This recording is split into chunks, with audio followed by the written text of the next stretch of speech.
Ναι, έλα, πλήρωσε, εδώ τα θέλω, έλα. Ωραία, εδώ, ξέρεις τι, μου λείπουν 10 ευρώ.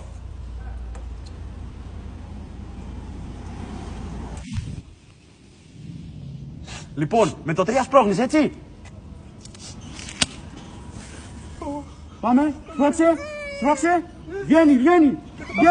Τι ώρα είναι, να κρατήσουμε την ώρα. 10!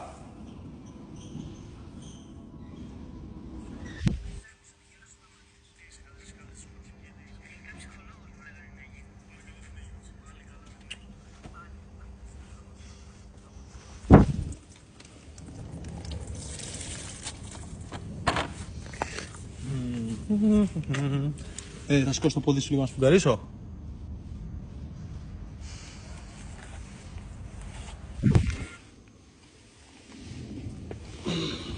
Ω,